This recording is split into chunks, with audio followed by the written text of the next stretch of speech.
Hello दोस्तों, UPSC ज्ञान दायनी के इस बेस्ट प्लेटफॉर्म पर आप सभी का स्वागत और अभिनंदन है। मैं आपके बीच एक बार फिर उपस्थित, जैसे कि आप सभी लोगों को पता है कि मैं नेहा आप सभी के बीच में एक बार फिर से उपस्थित हो चुकी हूँ। तो स्वागत और अभिनंदन करती हूँ और आपको सबसे बड़ी बात कि आप सभी को ढेर सारी हैप्पी होली और खूब सारा गुजिया खाएं और खूब सारा रंग खेलें ना, धमाकेदार। अपन रंग नहीं खेलता है तो इसलिए रंगों से दूर भी रहते हैं थोड़ा सा, बट जो लोग रंग खेलते हैं अपने जीवन में हमेशा रंग भरते रहिए भाई। हम भी खेलते हैं अपने, मतलब रंग भरते रहते हैं, लेकिन कलर से थोड़ा सा दिक्कत होती है ना। आप गुलाल से खेलिए, खूब खेलिए, आपके आसपास हैं उनको खुश रखिए, खाएं खिलाएं और मस्त घूमते फिरते टहलते रहें। उसके बीच पढ़ाई को बिल्कुल नकार नहीं सकते, आप पढ़ाई भी साथ में करते रहे। तो सबसे पहले सभी लोगों को, सभी दोस्त मित्र और जो मेरे आप हमारा परिवार है, तो हमारे परिवार और हमारे परिवार की तरफ से जो हमारा इतना बड़ा परिवार है, उन सबको ढेर सारी शुभकामनाएं होली की। और होली अच्छे से मनाएं और फिर क्लास को भी अच्छे से एंजॉय करें बीच बीच में, ठीक है ना। चलिए, तो आज हमने आप सभी के बीच में बात रखी थी कि मूल अधिकार की बात करेंगे। मूल अधिकार की बात हो गई, आज बात करेंगे मूल कर्तव्य की, ठीक है ना। किसकी बात करेंगे? मूल कर्तव्य की, या इसी को कहते हैं मौलिक कर्तव्य की। किसकी? मूल कर्तव्य या मौलिक कर्तव्य की बात करेंगे हम आज, ठीक है ना। देखिएगा, मूल कर्तव्य या मौलिक कर्तव्य की आज बात होगी आप सभी के बीच में, तो बिल्कुल टेंशन नहीं लेने का। ये आपके मूल संविधान में नहीं था, जो आपका मूल संविधान है उसमें ये नहीं था। क्या? मूल कर्तव्य इसमें ये नहीं था, ठीक है ना। देखिए, केशवानंद भारतीयवाद जो आया था 1973 में, उसमें कहा गया है कि आप संविधान में कुछ भी कर सकते हैं लेकिन उसको बदल नहीं सकते हो। बदलने का मतलब क्या होगा? यहाँ पर उनका कहने का मतलब था कि आप संविधान में कुछ भी करो, कुछ भी जोड़ो, कुछ भी जोड़ ही सकते हो, घटा तो सकते नहीं, घटा भी सकते हो ना। आप कुछ भी करो लेकिन मूल संविधान में या उसके ढांचे को आप परिवर्तन नहीं कर सकते हो, ठीक है। इसीलिए इसको क्या किया गया? इसको आर्टिकल 51 का के अंतर्गत जोड़ा गया और भाग 4 का के अंतर्गत, किसमें? भाग 4 में जोड़ा गया। 4 का में नीति निर्देशक तत्वों के बाद। तो मैंने अभी तक आपको क्या पढ़ाया है? मोटा मोटा फटाफट आप सभी लोग बताएंगे। अभी तक मैंने आप सभी को भाग 1 पढ़ाया, भाग 1 पढ़ाया, भाग 1 पढ़ाया आप सभी लोगों को, भाग 2 पढ़ाया, भाग 3 पढ़ाया, भाग 4 पढ़ाया और आज भाग 4 का पढ़ाएंगे। 22 भागों में, टोटल 22 भागों में कितने भाग पढ़ा चुके हैं? 4 भाग पढ़ा चुके हैं और 4 का अभी 4। लेकिन इसके आगे वाला जो भाग है, भाग 5, अभी तक मैंने कभी नहीं कहा कि संविधान बहुत सरल है, संविधान बहुत आसानी से समझा जा सकता है। कभी भी मैंने इसकी परिचर्चा नहीं की। आप सभी लोग इतना तो है ही ना विवेकशील, या विवेक है आपके अंदर कि आप समझ। अगर आपने संग छोड़ा, क्योंकि ये भाग 5 जो है बहुत इंपॉर्टेंट है, 52 से लेकर 151 तक इसमें 100 आर्टिकल हैं और ये है आपके संविधान का सबसे बड़ा उपचार। अगर इसको होली बाद पढ़ाएंगे, ठीक है ना, एकदम इत्मीनान से। मौलिक कर्तव्य तक आप पढ़ लो, फिर उसके बाद जैसे ही लौट के आएंगे तो आपको पढ़ाया जाएगा क्या? भाग 5 पढ़ाया जाएगा। और इसमें इतना सरल है कि अगर आपने भाग 5 छोड़ा तो समझ लीजिए आपको संविधान कभी समझ में नहीं आने वाला है, ठीक है ना। तो इसलिए भाग 5 नहीं छोड़िएगा। आज बात करते हैं भाग 4 की, भाग 4 का की बात करते हैं, ठीक है।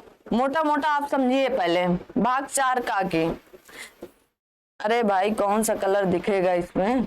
भाग 4 का की, जो आर्टिकल 51 का के अंतर्गत जोड़ा गया और इसको मौलिक कर्तव्य या फंडामेंटल ड्यूटीज कहा गया, मौलिक कर्तव्य, ठीक है। और इसको क्या कहा गया है? फंडामेंटल ड्यूटीज कहा गया है, ठीक है ना। देखिए, इसको कब जोड़ा गया है? तो आप कह सकते हैं 42वें संविधान संशोधन के द्वारा, 42वें संविधान संशोधन के द्वारा इसको जोड़ा गया। संशोधन के द्वारा 1976 में। कब? 1976 में। दूसरी बात, कौन सी समिति थी? तो आप कहेंगे सरदार स्वर्ण सिंह समिति के द्वारा, कौन सी समिति? तो सरदार स्वर्ण सिंह समिति के द्वारा। और इंटरेस्टिंग बात आप जाने, हो सकता है कुछ लोग जानते भी हो, कुछ लोग नहीं भी जानते हो, तो इसमें यह इंटरेस्टिंग बात है कि संविधान स्वर्ण सिंह समिति के द्वारा सिर्फ 8 मूल कर्तव्य जोड़े जाने थे। कितने? सिर्फ और सिर्फ 8 मूल कर्तव्य जोड़े जाने थे, लेकिन 42वें संविधान संशोधन द्वारा 1976 में 10 मूल कर्तव्य जोड़े गए। कितने? 10। मूल संविधान में कितने थे? 0। 42वें संविधान संशोधन द्वारा कितने जोड़े गए? 10। फिर क्या? एक और जोड़ा गया। कब? 86वें संविधान संशोधन द्वारा। कब जोड़ा गया? 86वें संविधान संशोधन द्वारा। तो टोटल कितने वर्तमान में? 11। कितने? 11 है मूल कर्तव्य। ठीक है। हाँ, दूसरी बात, ये जो 11 मूल कर्तव्य है इनको समझना। ये जो 11 आपके मूल कर्तव्य है ना, इनको आप नकार नहीं सकते हो। पूछो क्यों? क्योंकि आपके यहाँ खूब पूछा जा रहा है इतने समय। यूपीपीसीएस में पिछली बार पूछा गया था 7वें मूल कर्तव्य में क्या है? 7वें मूल कर्तव्य में क्या है? बच्चे फंस गए। तो आपको मोटा मोटा याद रखना है। क्या करना है? याद भी रखना है। इनको सरल तो है लेकिन याद रखना है। चलिए, आपको इसकी लिस्ट दे दी जाएगी। लिस्ट का मतलब इसी वीडियो पर प्रयास करूंगी कि इसी वीडियो पर एक साइट पर आपको लिस्ट लगा दी जाए ना, तो आप उस लिस्ट में क्या करेंगे? इस लिस्ट पर आप देखते चलेंगे ना। इस लिस्ट पर आप देखते चलेंगे, 1 में क्या है, 2 में क्या है, 3 में क्या है, 4 में क्या है, 5 में क्या है, 6 में क्या है, 7 में, 8 में, 9 में, 10 में, 11 में, है ना। और यहाँ पर आपको हम मोटा मोटा बता देते हैं। ठीक है, मोटा मोटा बता देते हैं। ठीक है ना, समझ में आया? हाँ, और एक बहुत बड़ी बात है जो आपके बीच रखनी ही है, इसी मूल कर्तव्य से। भाई डरते क्यों हो आप लोग? इतना डरने लगते हो आप लोग, जैसे लग रहा है कि हम आपको डरा के रखते हैं क्या? देखिए, सबने मूल कर्तव्य लगाया तो कौन? स्वर्ण सिंह समिति के द्वारा क्या हुए? मूल कर्तव्य आए तो क्या हुआ? शामिल भी किए गए। मूल कर्तव्य आए और उनको शामिल भी किया गया। कहां पर? 51 में, 51A के अंतर्गत ना, 51A के अंतर्गत और 4 के अंतर्गत या 4A के अंतर्गत। आप कुछ भी लिख सकते हो, आपकी इच्छा है। आप हिंदी में लिखते हैं तो का लिखिएगा, अंग्रेजी में लिखते हैं तो ए लिखिएगा। लेकिन बहुत बड़ी बात कहने जा रहे हैं इसमें। देखिए, पर्यावरण की बात कही गई है।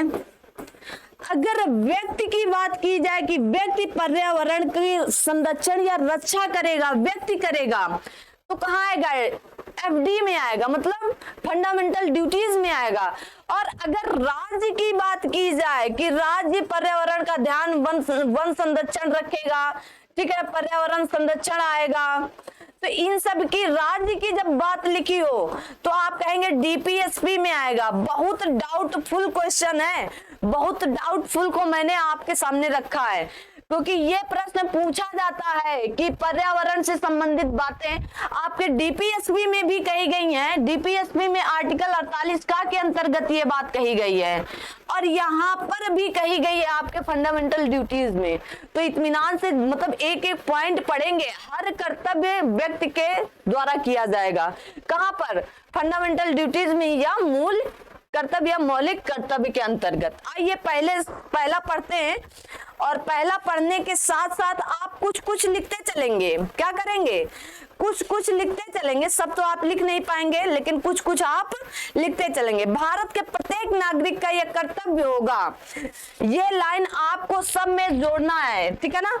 ये लाइन आपको सब में जोड़ना है। तो पहला क्या कहता है? भारत के प्रत्येक नागरिक का यह कर्तव्य होगा।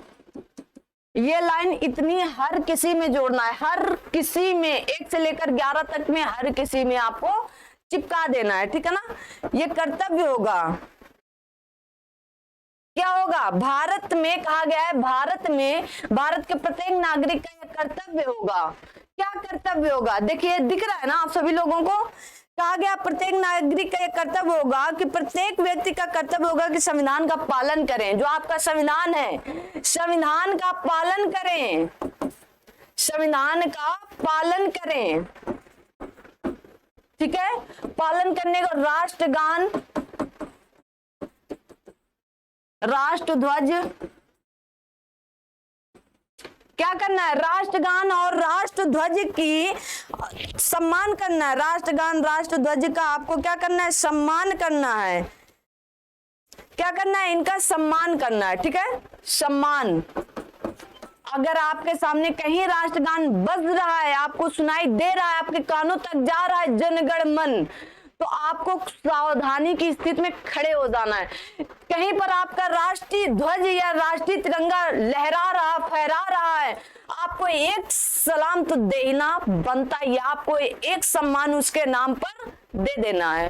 ठीक है, पहली बात ये कही गई है। दूसरी बात कही गई, भारत के प्रत्येक नागरिक का ये कर्तव्य होगा कि वह स्वतंत्रता के लिए हमारे राष्ट्रीय आंदोलन को जो प्रेरित करना है, स्वतंत्रता आंदोलन के दौरान अर्जित किए गए आदर्शों को हृदय में संजोए रखेगा। तो स्वतंत्रता आंदोलन के समय जो शब्द भारत छोड़ो आंदोलन आया, करो या मरो का आंदोलन आया, ठीक है ना, साइमन कमीशन वो आया, इस तरह के नारों को अपने हृदय में संजोए रखेगा। ठीक है, इंकलाब जिंदाबाद, इंकलाब जिंदाबाद, भारत माता की जय, ठीक है ना, जय हिंद जय भारत, ये सारे आपको शब्द हृदय में क्या रखना है, अपने हृदय में संजो के रखना है। काम आने पर आप इन्हें यूज कर सकते हो, संजो के रखिएगा। तीसरी बात कही, भारत के प्रत्येक नागरिक का एक कर्तव्य होगा देश की एकता और अखंडता को बनाए रखना। कहा गया भारत के प्रत्येक नागरिक का एक कर्तव्य होगा कि भारत की प्रभुता, एकता और अखंडता की रक्षा करें। प्रभुता, एकता और अखंडता की रक्षा करें। क्या करना है, रक्षा करें। भारत के प्रत्येक नागरिक का यह कर्तव्य होगा। ठीक है ना, इनको याद रखेंगे भाई, इसलिए नहीं लिखा रहे हैं कि टाइम वेस्ट कर रहे हैं। अगला कहा गया है आपके सामने, कहां तक हुआ था, 4 हो गया था ना, अरे भाई पीछे आना है, 3 हुआ है। हाँ चलिए, चौथा आपका कहता है आपको भारत के प्रत्येक नागरिक का यह कर्तव्य होगा कि बुलाए जाने पर देश की रक्षा करें। अगर आपको बुलाया जाता है कि बॉर्डर पर आकर खड़े हो, तो आप बिना संकोच, बिना कहते ना, बिना संदेह के आपको जाना है, आपको पैसा मिले या ना मिले। पहले ही आर्टिकल में वहां बताया गया है कि आपको बेगारी, और जैसे कहा ना, जबरदस्ती बेगारी या जबरदस्ती और आपको मजदूरी ना दे करके भी क्या किया जाएगा, राष्ट्र बुलाए जाने पर राष्ट्र की या देश की रक्षा करेंगे। प्रत्येक नागरिक का यह कर्तव्य होगा। क्या करना है, देश की रक्षा करना है। बिल्कुल सरल भाषा में लिखा रहे हैं, करना है। ठीक है ना, बहुत आपको भागना नहीं, बस आपको पॉइंट याद रखने हैं। 5वां कहता है प्रत्येक नागरिक का यह कर्तव्य होगा कि सामाजिक समरसता और भाईचारे की भावना को बनाए रखना। तो क्या लिखेंगे, भाईचारे की भावना को बनाए रखना।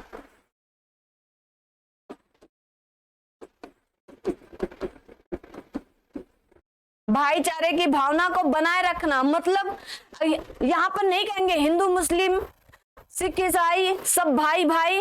अगर आपको देश की हर एक प्रत्येक नागरिक का एक कर्तव्य होगा, देखिए ऐसे हम लोग लड़ते हैं, ऐसे हम लोग क्या करते हैं, देखिए हम आप सभी लोग भी जानते हैं, आप सभी लोग क्या करते हैं, ऐसे लड़ते हैं। किसमें, हिंदू मुस्लिम में, और किसी में इतना ज्यादा लड़ाई नहीं होती, बस इन्हीं 2 मुद्दों पर होती है। और सरकार इन्हीं 2 धर्मों को लेकर लड़ती है, जब देखो तब सरकार इन्हीं 2 धर्मों को लेकर लड़ेगी। ठीक है ना, लेकिन अगर राष्ट्र की जब बात आएगी तो ये धर्म और ये हिंदू मुस्लिम कतई नहीं देखते हैं, एकदम जुट जाते हैं कि चलो इसको लेकर के और यहां से पूरा उड़ा देते हैं पाकिस्तान।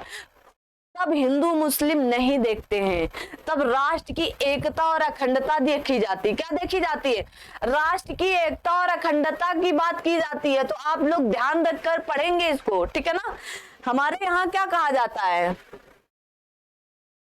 हमारे यहाँ यही कहा जाता है ना, आप अगर समस्या में हो तो फिर वहां पर हिंदू मुस्लिम आप खुद ही नहीं देखते हो, दूसरे क्या, आप अगर हिंदू हो तो अगर मुस्लिम की जान जा रही तो आप सहायता करोगे। आगे कहता है, छठवां कहता है कि भारत के प्रत्येक नागरिक का यह कर्तव्य होगा कि हमारी संस्कृति की गौरवशाली परंपरा का महत्व समझे और इसे बनाए रखे। संस्कृति की बात कही गई है, किसकी? संस्कृति की बात कही गई है कि इसे बनाए रखें।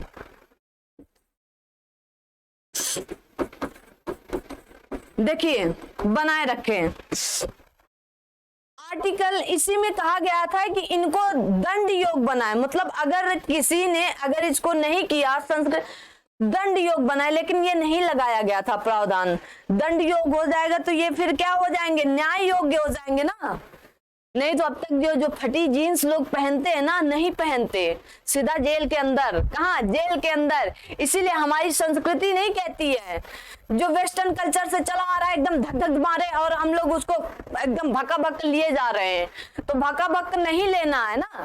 लेकिन हमारी संस्कृति इसको न्याय योग्य नहीं बनाया गया। ये डीपीएसपी की तरह है। इनको अगर आप फटा जीन्स पहने, आधे कपड़े पहने, बिना कपड़े के रहें, कोई समस्या नहीं है। आपके खिलाफ कोई सुप्रीम कोर्ट, हाई कोर्ट नहीं जा सकता है। ठीक है ना? ठीक है, तो इसको याद रखेंगे। सातवां क्या कहता है? बहुत अच्छे आपको बातें बता रहे हैं। ठीक है ना? सातवां आपके बीच कहा गया है, जल्दी से बताएंगे क्या कहा गया है। सातवां कहा गया, भारत के प्रत्येक नागरिक का कर्तव्य होगा कि पर्यावरण, देखिए यहां पर आ गया ना, सातवीं बात आपके बीच यही कही गई है कि प्राकृतिक पर्यावरण की रक्षा करें, जीवों के प्रति दया भाव रखें। कहा गया प्राकृतिक पर्यावरण की रक्षा करें और क्या करें? जीवों के प्रति दया भाव रखें। ठीक है, जीवों के प्रति दया भाव। पर्यावरण, प्रत्येक नागरिक का ये कर्तव्य होगा कि प्लास्टिक नहीं, अपने घर से कपड़े का थैला लेकर जाए सब्जी लेने। पर्यावरण बचाना है, प्रत्येक नागरिक का ये कर्तव्य है। क्यों नहीं करते आप लोग? थैली दे दो, प्लास्टिक की थैली दे दो, अरे ले लो। पर्यावरण को फिर नहीं बचाओ आप लोग। तो पर्यावरण को अगर आप बचाना चाहते हो तो क्या करना है? आपको अपने घर से प्लास्टिक का थैला नहीं, कपड़े का थैला लेके जाना। जीवों के प्रति दया भाव रखें। जीवों के प्रति, गर्मी आ रही है, गर्मी आ चुकी है, आप अपने छत पर एक कटोरी में पानी रख दें। हर रोज सुबह एक कटोरी में पानी रख दें छत पर, या कोई बर्तन उनका बना दीजिए, उसमें पानी रख दें। चिड़िया आप हमारे और आपके भरोसे ही है। 4 दाने चावल के डाल दें, 4 दाने गेहूं डाल दें, कुछ भी डाल दें, कभी कुछ डाल दें, कभी कुछ डाल दें, उन 4 दानों से आपका कुछ नहीं जाने वाला है। आप 4 दाने डालेंगे ना, आपको 4 बोरी कम मिलेगा, पता भी नहीं चल पाएगा। ये होता है, आप अगर इन बिना बोले जीव जंतुओं का अगर आप दया भाव दिखाते उनके प्रति, बहुत सबसे शांतिपूर्ण स्थान यही है।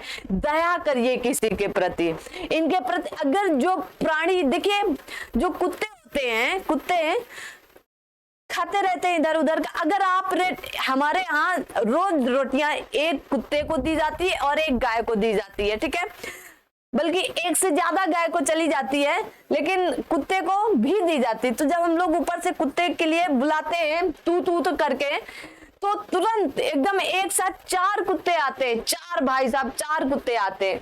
अब इतना तो हमारे पास नहीं है ना कि हम चारों कुत्तों के 2-2 रोटी हर रोज दें ना, इतना नहीं है। अभी हाल फिलहाल होगा तो जरूर देंगे।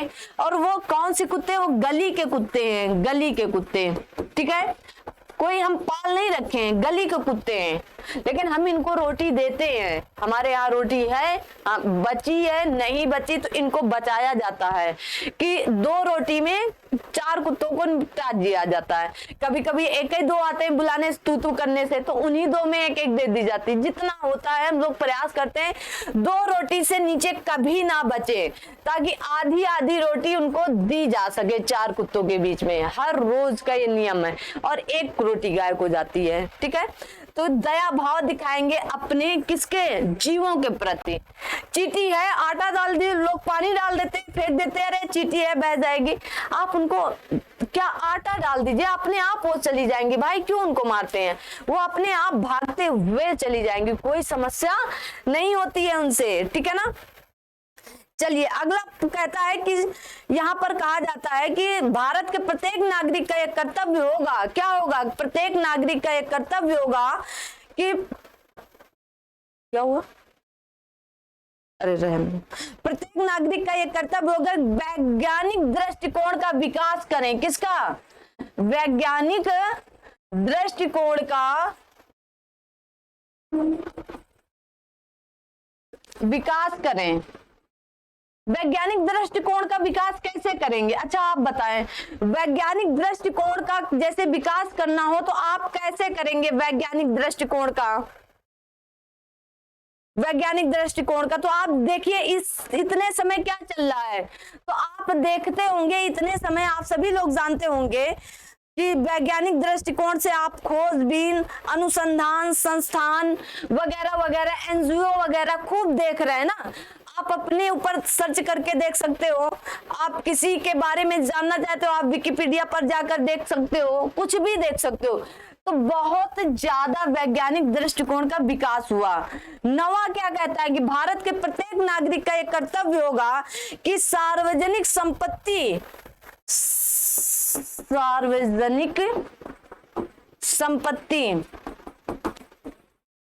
की रक्षा करें। सार्वजनिक संपत्ति की क्या करें? रक्षा करें। अगर वो सार्वजनिक संपत्ति है तो आप वहां पर मैरिज हॉल बनवा दें, आप वहां पर हॉस्पिटल बना। हम हमेशा यही दो चर्चा क्यों करते हैं? क्योंकि इन्हीं की चर्चा और इन्हीं की जरूरत है देश को। मैरिज हॉल बनवाएं, हॉस्पिटल बनवाएं और स्कूल बनवा सकते हैं। बस यही तीन चीजें देश, इन्हीं तीन चीजों के लिए देश अभी हमारा पीछे है। और देखिए मैरिज हॉल, जो गरीब है ना वो एकदम गरीब है और जो अमीर है ना वो एकदम अमीर है। बीच में हम ही आ पाते हैं बस, और कोई नहीं आता है, ठीक है ना। तो बीच वाले भी सोचते हैं हम भी एकदम अमीर हो जाए तो जो और गरीब हो एकदम गरीब हो जाएंगे। तो आप इनके बारे में भी सोच कर चलिए ना, थोड़ा थोड़ा सा आप सभी लोग। जो सार्वजनिक संपत्ति उसकी रक्षा करें, और हड़ताल जब करते हैं तो सार्वजनिक या सरकारी संपत्ति का नुकसान नहीं करने। पुलिस उठा करके कहाँ डाल देगी? जेल के अंदर भेज देगी। क्या करेगी? जेल में जाएंगे आप लोग, फिर बेल लेकर आएंगे ना। देखिए अगला कहा गया है कि प्रत्येक भारत के नागरिक का एक कर्तव्य होगा कि आप चाहे सामूहिक दृष्टि से ऊपर जाएं, कहा गया देश के व्यक्ति और सामूहिक गतिविधियों में ऊपर ले जाने का प्रयास करें। चाहे व्यक्तिगत जाएं, व्यक्तिगत या सामूहिक, व्यक्तिगत और सामूहिक की बात कही गई। यहां पर कहा गया कि व्यक्तिगत सामूहिक गतिविधियों को ऊपर उठा करके ले जाए। जैसे आप यहां पर देखेंगे विकास दिव्यकीर्ति सर को, उदाहरण विकास सर को, ये जो सर है ना विकास सर, दुनिया के सबसे मतलब एकदम कुछ कहा नहीं जा सकता भाई इनके विषय में। ऐसे देखिए व्यक्तिगत तो जा ही रहे ऊपर, सामूहिक भी जा रहे हैं। लोगों को इतना ज्ञान, इतना मोटिवेट करके लोगों को IAS PCS की ये फैक्ट्री है, ब्रांड है अपने आप में, एक नाम नहीं, ये ब्रांड है। क्या है? ये ब्रांड है भारत का, ठीक है, ये ब्रांड है भारत का। और ब्रांड कभी झुकता नहीं है, झुकेगा नहीं ना, झुकता नहीं है। लेकिन ये व्यक्ति इतने नर्म है, कुछ कहा नहीं जा सकता है। और हमारी दिली ख्वाहिश रहेगी, और हमारी ये ख्वाहिश है कि हम विकास सर से रूबरू हों, कभी एकदम फेस टू फेस मिलना चाहते हैं विकास सर से। और कभी ना कभी वो दिन आएगा जरूर जब हम इनसे मिलेंगे। तो आज आपका जो 10वां कर्तव्य कहा गया व्यक्तिगत रूप से उठाएं ऊपर, किसको? भारत को। और सामूहिक रूप से मैंने बताया नाम, ब्रांड है भाई, ब्रांड। इनके नाम के आगे पीछे कुछ भी आप लगा दोगे ना, सब सही है। क्योंकि बहुत रेयर केस में व्यक्ति ऐसे मिलते हैं, बहुत रेयर केस में। और जो व्यक्ति बनकर आता है ना उसके आगे सब फेल है। जो व्यक्ति बनकर आए हैं, जो विकास सर बनकर IAS बनने के बाद इन्होंने अपनी ये नौकरी छोड़ी और उन्होंने कहा कि मेरा नौकरी छोड़ने का फैसला सबसे सही था, सबसे सही था, जिसके लिए लोग इनके पास आते हैं। ऐसे थोड़ी ना विकास सर के पास सभी लोग दौड़ते भागते चले जाते हैं, ठीक है ना। तो ये है, सामूहिक भी है और व्यक्तिगत, दोनों तौर से ये भारत को ऊपर उठा रहे हैं। देखिए 11वां मूल कर्तव्य क्या कहता है, अगर आप 6 से 14 वर्ष से कम आयु के हैं तो ये आपके माता पिता का कर्तव्य होगा। माता पिता और संरक्षक, मान लीजिए आपके किसी के माता पिता नहीं होते हैं, अभी कोरोना काल में बहुत लोग ऐसे हैं जिन्होंने अपने माता पिता को खो दिया है, दोनों लोगों को खो दिया है, तो उनके संरक्षक कोई ना कोई उनका अभिभावक जरूर होगा। तो उनका ये कर्तव्य होगा, क्या होगा, कर्तव्य होगा कि आप अपने बच्चे को अगर 6 से 14 वर्ष से कम आयु का है तो क्या करें, पढ़ाएं, शिक्षा दें, ठीक है, पढ़ाएं या उसे शिक्षा दें, ठीक है ना, शिक्षा दें। लेकिन अगर आप नहीं दे रहे हैं तो भी कोई समस्या नहीं, क्योंकि ये न्याय योग्य नहीं है, इसके लिए आप हाई कोर्ट सुप्रीम कोर्ट नहीं जा सकते हो, ठीक है ना, ना तो आप हाई कोर्ट जा सकते हो ना तो आप सुप्रीम कोर्ट जा सकते हो, ठीक है ना।